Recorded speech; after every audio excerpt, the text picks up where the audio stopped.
मेरी प्यारे बच्चों, मुझे बहुत अफसोस है कि मैं तुम्हारे लिए एक सुरक्षित घर नहीं बना सकी, लेकिन हमें उम्मीद नहीं छोड़नी चाहिए। हमें कुछ न कुछ उपाय तो करना ही होगा।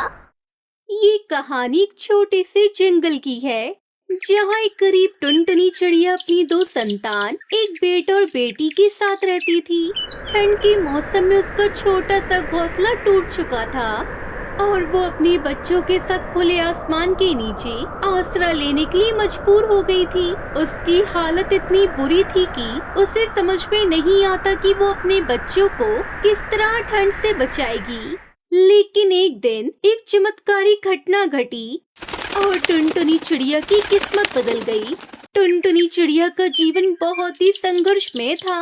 वो बहुत मेहनती थी और हमेशा अपने बच्चों के लिए कुछ अच्छा करने की सोचती थी। उसका एक छोटा सा घर था जो कि पुराने पेड़ की शाखाओं और पत्तियों से बना हुआ था। वो हर दिन अपने बच्चों के लिए बीज, फल और जड़ी बूटियां जुटाने जाती ताकि वो ठंड में भी भूख से परेशान ना हो। लेकिन इस साल सर्दी बहुत ज्यादा थी और उसका घोंसला बहुत कमजोर हो चुका था। टुनटुनी चिड़िया उसके बच्चों के पास रहने के लिए अब कोई सुरक्षित जगह नहीं बची थी। एक दिन अचानक बहुत तेज हवा चली और उसका घोंसला टूटकर नीचे गिर पड़ा। टुनटुनी चिड़िया के पास अब अपने बच्चों को ठंड से बचाने का कोई तरीका नहीं था। वो बहुत चिंतित थी। उसने अपने बच्चों से कहा, मेरी प्यारे बच्चों, मुझे बहुत अफसोस है कि मैं तुम्हारे लिए एक सुरक्षित घर नहीं बना सकी, लेकिन हमें उम्मीद नहीं छोड़नी चाहिए। हमें कुछ न कुछ उपाय तो करना ही होगा। टुनटुनी चिड़िया अपने बच्चों को तसल्ली देने की कोशिश कर रही थी, लेकिन वो खुद भी अंदर से बहुत दुखी थी। टुनटुनी चिड़िया की परेशानी देखते हुए आसमान में एक चमकीली रोशनी दिखाई दी। अचानक एक छोटी सी परी नीचे उतरी। वो एक जादुई परी थी। परी ने टुनटुनी चिड़िया को देखा और उसकी मुश्किल समझी। उसने टुनटुनी चिड़िया के पास आकर कहा, टुनटुनी, तुम बहुत मेहनती और दयालु चिड़िया हो। मैं देख रही हूँ कि तुम अपने बच्चों के लिए बहुत कुछ कर रही हो, इसलिए मैं तुम्हारी मदद करना चाहती हूँ। टुनटुनी चिड़िया ने हैरानी से पूछा, क्या आप मेरी मदद कर सकती है परी? मेरे पास अब कोई घर नहीं है और सर्दी बहुत बढ़ गई है। मुझे नहीं पता कि मैं क्या करूं। अपने बच्चों को इस कड़ाके की सर्दी में कहां लेकर जाऊं? परी ने मुस्कुराते हुए कहा, मैं तुम्हारी मदद करने के लिए यहाँ आई हूँ। मैं तुम्हारे लिए एक जादुई घर बना सकती हूँ जो तुम्हें ठंड से बचाएगा और तुम्हारे बच्चों को सुरक्षित रखेगा। ये कहकर परी ने अपनी जादुई छड़ी से हवा में जादू किया। कुछ ही सेकंड में टुनटुनी के सामने एक सुंदर रंगीन स्ट्रॉबेरी का घर प्रकट हो गया। ये घर न केवल सुंदर था, बल्कि उसमें एक ऐसी शक्ति थी, वो ठंड और आंधी से भी सुरक्षित रहता था। घर की दीवारें ताजे स्ट्रॉबेरी से बनी थी और उसकी छत पर छोटे छोटे स्ट्रॉबेरी के फूल खिले हुए थे। अंदर की दीवारें मुलायम और गर्म थी और अंदर हर तरफ खुशबू फैल रही थी। टुनटुनी चिड़िया, यह घर तुम्हारे और तुम्हारे बच्चों के लिए है। यह जादुई स्ट्रॉबेरी का घर तुम्हें हमेशा सुरक्षित रखेगा और तुम्हें ठंड से बचाएगा। तुम और तुम्हारे बच्चे अब आराम से इस घर में रह सकते हो। टुनटुनी चिड़िया की आंखों में आंसू थे। वो बहुत खुश थी और परी का धन्यवाद करते हुए बोली, तुमने मेरी बहुत बड़ी मदद की है परी। मैं तुम्हारी जिंदगी भर आभारी रहूंगी। मैं हमेशा तुम्हारी मदद को याद रखूंगी। अब टुनटुनी चिड़िया उसके बच्चे अपने नए जादुई घर में रहते थे। स्ट्रॉबेरी घर में ठंड का कोई असर नहीं होता था। टुनटुनी के बच्चे खुश थे क्योंकि उन्हें अब सर्दी का डर नहीं था। वो आराम से खेलते और अपने कामों में बिजी रहते। टुनटुनी भी अपने बच्चों को अच्छे संस्कार देती और उन्हें ये सिखाती कि मेहनत और ईमानदारी से जीवन में किसी भी मुश्किल को पार किया जा सकता है।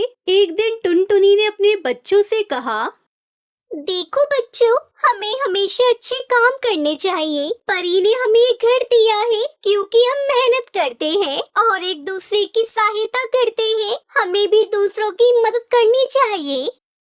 टुनटुनी की बेटी और बेटे दोनों ने उसकी बात को समझा और उन्होंने वादा किया कि वो हमेशा दूसरों की मदद करेंगे और मेहनत करेंगे। कुछ समय बाद परी फिर से टुनटुनी के पास आई। वो टुनटुनी उसके बच्चों को खुश देखकर बहुत खुश थी। टुनटुनी, तुम और तुम्हारे बच्चे बहुत अच्छे हो। तुमने इस घर को सही तरीके से अपनाया और इसे अपने परिवार के लिए सुरक्षित रखा। अब मैं तुम्हें एक और आशीर्वाद देना चाहती हूँ। परी ने अपनी जादुई छड़ी से एक और जादू किया। अचानक टुनटुनी के घर के बगल में एक छोटा सा बगीचा उगाया जिसमें ताजे फल, फूल और बीज थे। परी ने कहा, अब तुम्हारे पास अपना एक बगीचा भी होगा जहाँ तुम और तुम्हारे बच्चे ताजे फल और फूल उगा सकते हो। इस बगीचे का कोई भी बुरा असर नहीं होगा और तुम हमेशा खुशहाल रहोगे। ये सुनकर टुनटुनी उसके बच्चे बहुत खुश हो गए। अब उनके पास केवल एक सुरक्षित घर ही नहीं था बल्कि एक सुंदर बगीचा भी था जहाँ वो ताजे फल और फूल उगा सकते थे। टुनटुनी ने परी का धन्यवाद किया और कहा, तुमने हमारे जीवन को बदल दिया। तुम हमारी जीवन की सबसे बड़ी मददगार हो। मैं हमेशा तुम्हारी आभारी रहूंगी और मैं तुमसे वादा करती हूँ परी, जब कभी तुम्हें मेरी जरूरत पड़ेगी मैं तुम्हारी मदद करने के लिए जरूर आऊंगी। टुनटुनी, ये सब तुम्हारी मेहनत और अच्छाई का परिणाम है। तुम्हारी ईमानदारी और मेहनत ने तुम्हें यह सब दिया है। तुम हमेशा खुश रहो। टुनटुनी चिड़िया बच्चों के साथ कुशल जीवन जी रही थी। उसका स्ट्रॉबेरी का घर और बगीचा बहुत सुंदर थे। उसने ये सिखाया कि जीवन में मेहनत, अच्छाई और दयालुता से हर मुश्किल का हल निकाला जा सकता है। परी ने उसकी मदद की, लेकिन असली मेहनत और संघर्ष तो टुनटुनी ने ही किया था। ये कहानी हमें सिखाती है कि जीवन में मुश्किलें आती है, लेकिन अगर हम मेहनत और अच्छाई से काम ले तो हम किसी भी मुश्किल को पार कर सकते हैं और खुश रह सकते हैं। सोनपुर के एक छोटे से जंगल में टुनटुनी चिड़िया अपनी बेटी सुनहरी चिड़िया के साथ रहती थी। उसका पति टुन्नू चिड़ा जंगल में मैगी बेचने का ठेला लगाया करता था। टुन्नू चिड़ा की बनाई हुई मैगी बच्चों को बहुत पसंद थी। कुछ दिनों पहले अचानक उसकी तबीयत बिगड़ गई और एक दिन उसकी मौत हो गई। तब घर चलाने के लिए टुनटुनी चिड़िया ने अपने पति के ठेले पर मैगी बेचने का काम शुरू कर दिया, लेकिन उसकी बनाई हुई मैगी बच्चों को पसंद नहीं आती थी। वो सब उससे शिकायत करते थे। आंटी, आपकी मैगी में वो स्वाद नहीं है जो टुन्नू अंकल की बनाई मैगी में होता है। हमें तो ये मैगी बिल्कुल भी पसंद नहीं आई। चल पिंकी, हम कहीं और चलकर मैगी खाते हैं। यहाँ तो हमारे पैसे बर्बाद हो गए। बच्चों की ये बातें सुनकर टुनटुनी चिड़िया को बहुत बुरा लगता है। वो उनसे कहती है, सुनो बच्चों, बताओ तो सही मेरी बनाई मैगी में क्या कमी है। मैं उसे ठीक करने की कोशिश करूंगी। अगर तुम ऐसे बिना बताए जाओगे तो मुझे मेरी गलती कैसे पता चलेगी। अरे आंटी, हम आपको क्यों बताएं? आप खुद ही अपनी बनाई हुई मैगी खाकर देखें तो आपको पता चल जाएगा कि इसका स्वाद कितना बेकार है। इतना कहकर वो सभी बच्चे पास वाले मैगी के ठेले पर मैगी खाने चले जाते हैं। शाम तक जब टुनटुनी चिड़िया की मैगी नहीं बिकी तो वो दुखी मन से घर लौट आई। उसकी बेटी सुनहरी को अपनी माँ को इस तरह उदास देखकर बुरा लगता है। वहीं उसी जंगल में कालू कौवा भी अपनी पत्नी सुंदरी कौवी के साथ रहता था। वो मटका बनाकर बेचा करता था। आजकल उसके भी मटके का धंधा ठीक से नहीं चल रहा था। पक्षी एक मटका खरीदने के लिए बहुत मोल भाव करते थे, जिससे कालू कौवे को मिट्टी के मटके की सही कीमत नहीं मिल पाती थी। एक दिन जब वो मटके बेच रहा था, तभी उसकी पत्नी सुंदरी कौवी उससे कहती है, सुनो कालू जी, मुझे मैगी खानी है। बहुत दिन हो गए तुमने मुझे मैगी नहीं खिलाई। मुझे पैसे दे दो, मैं टुनटुनी बहन से मैगी खरीद कर खाऊंगी। ये सुनकर कालू गुस्से में सुंदरी कौवी से कहता है, तेरा दिमाग खराब हो गया है क्या? सुबह से दोपहर हो गई, अभी तक मेरी बोनी नहीं हुई। पता नहीं आज ये मटके बिकेंगे भी या नहीं। और तुझे मैगी खाने की सोच रही है। कहाँ से पैसे दूं तुझे मैं? जरा देख तो सही, मैं कितना परेशान हूँ काम को लेकर, और तुझे मैगी खानी है।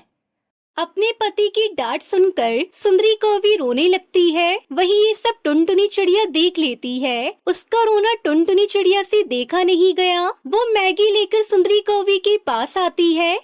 ये लो सुंदरी बहन, मैगी खाओ। तुम्हें मेरी बनाई मैगी बहुत पसंद है ना? खा लो, और अगर तुम्हें और चाहिए हो तो आकर मुझसे ले जाना, शर्माना नहीं। ये सब देखकर कालू कौवा टुनटुनी चिड़िया से कहता है, टुनटुनी बहन, मेरी पत्नी को मैगी मत दो। मेरे पास तुम्हें देने के लिए पैसे नहीं है। सुबह से बैठा हूँ, अभी तक एक भी मटका नहीं बिका। तुम मेरी पत्नी को उधार की मैगी देकर उसकी आदत मत बिगाड़ो। मैं तुम्हारे आगे हाथ जोड़ता हूँ। कोई बात नहीं कालू भाई, मैं मैगी के पैसे नहीं मांग रही हूँ आपसे। वैसे भी मेरी मैगी खाने बहुत कम पक्षी आते हैं। किसी भी पक्षी को मेरी बनाई मैगी पसंद नहीं आती। वो सब मुझे बहुत बातें सुनाकर जाते हैं। मुझे कुछ समझ में नहीं आ रहा कि मैं क्या करूँ। वही हाल तो मेरा भी है टुनटुनी बहन। जल्दी कोई मिट्टी के मटके खरीदता ही नहीं। जो भी आता है दाम पूछकर चला जाता है। पता नहीं हमारे हालात कब सुधरेंगे, कब हम अपने परिवार के सदस्यों को खुशी दे पाएंगे।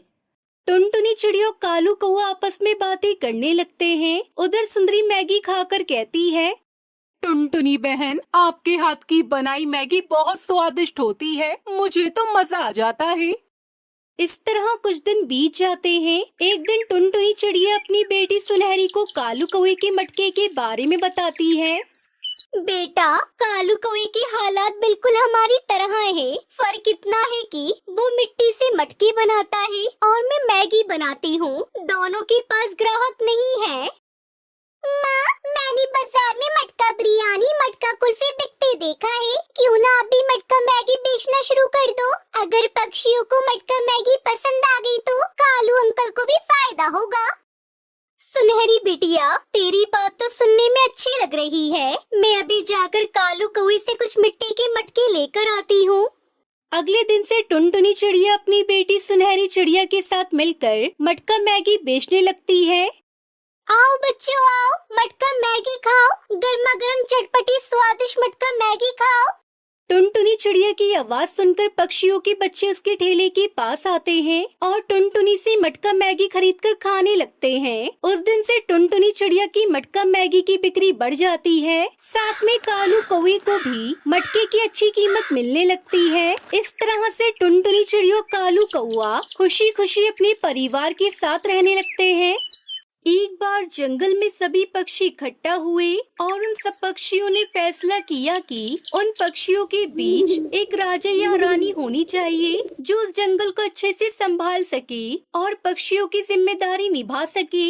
लेकिन उन सभी पक्षियों को राजा या रानी कौन बनेगा, ये सब सोचकर वो पक्षी सोच में पड़ गए। तभी जंगल में रहने वाली टुनटुनी चिड़िया ने उन सब पक्षियों को एक विचार दिया और उन्हें समझाते हुए कहा, सुनो पक्षियों, मेरे पास एक आइडिया है। हम सभी पक्षियों के बीच एक प्रतियोगिता रखें और जो भी पक्षी सबसे ऊंची उड़ान भरेगा उसे सभी पक्षियों का राजा या रानी माना जाएगा। क्या कहते हो दोस्तों, आइडिया अच्छा लगा या नहीं?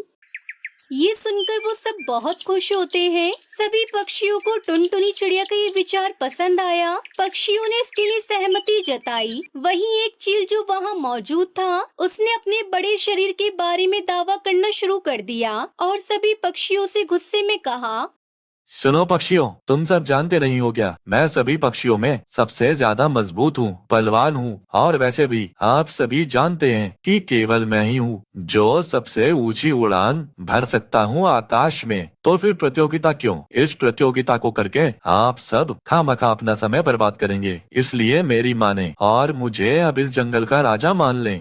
तभी पीछे से एक आवाज आती है, चील जी, मेरे हिसाब से आप गलत बोल रहे हैं। क्या पता शायद आप ये प्रतियोगिता हार जाएं। ये आवाज सुनकर वो चील चारों मुड़कर देखता है कि किसने कहा। वो हैरान था क्योंकि ये बात किसी और ने नहीं बल्कि एक छोटी नन्ही टुनटुनी चिड़िया ने कही थी। उसको देखकर वो चील हंसने लगा। अरे मुझे कौन हराने की बात कर रहा है? तुम नन्ही चिड़िया, अपने आप को देखा भी है या नहीं? तुम कहाँ पिद्दी सी चिड़िया और मैं बलवान चील। ये सुनकर टुनटुनी चिड़िया ने मुस्कुराते हुए कहा, चील भैया, ये तो वक्त ही बताएगा शरीर बड़े होने से फायदा होता है या बुद्धि। फिर कुछ देर बाद सभी पक्षी प्रतियोगिता के लिए तैयार हो गए और अचानक से आसमान में काले बादल छा गए और बरसात होनी शुरू हो गई। लेकिन कोई भी पक्षी पीछे नहीं हटा, सब प्रतियोगिता के लिए तैयार थे। सुनो साथियों, बस कुछ ही मिनटों में ये प्रतियोगिता शुरू होने वाली है, इसलिए सब पक्षी ऊंची उड़ान भरने के लिए तैयार हो जाएं।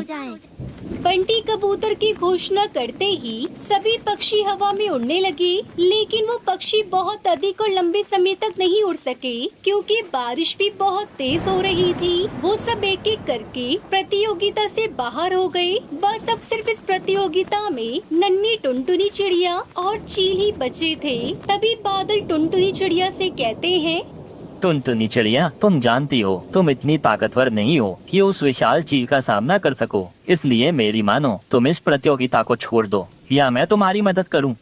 नहीं बादल भैया, आपका बहुत बहुत शुक्रिया, पर मैं इस प्रतियोगिता को अपनी मेहनत और ईमानदारी से जीतना चाहती हूँ, न कि किसी धोखे से। वहीं दूसरी तरफ उस आसमान में केवल चील ऊंचाई में उड़ रहा था। ये देखकर वो बहुत खुश हो रहा था। फिर उस चील ने नीचे देखा कि सभी पक्षियों ने हार मान ली है। वो देखकर वो जोर से बोलता है, मैंने तो पहले ही कहा था, केवल इस जंगल में मैं ही हूँ जो सबसे ऊंची उड़ान भर सकता हूँ। अब आप सभी सहमत है कि या नहीं कि मैं ही पक्षियों का राजा हूँ।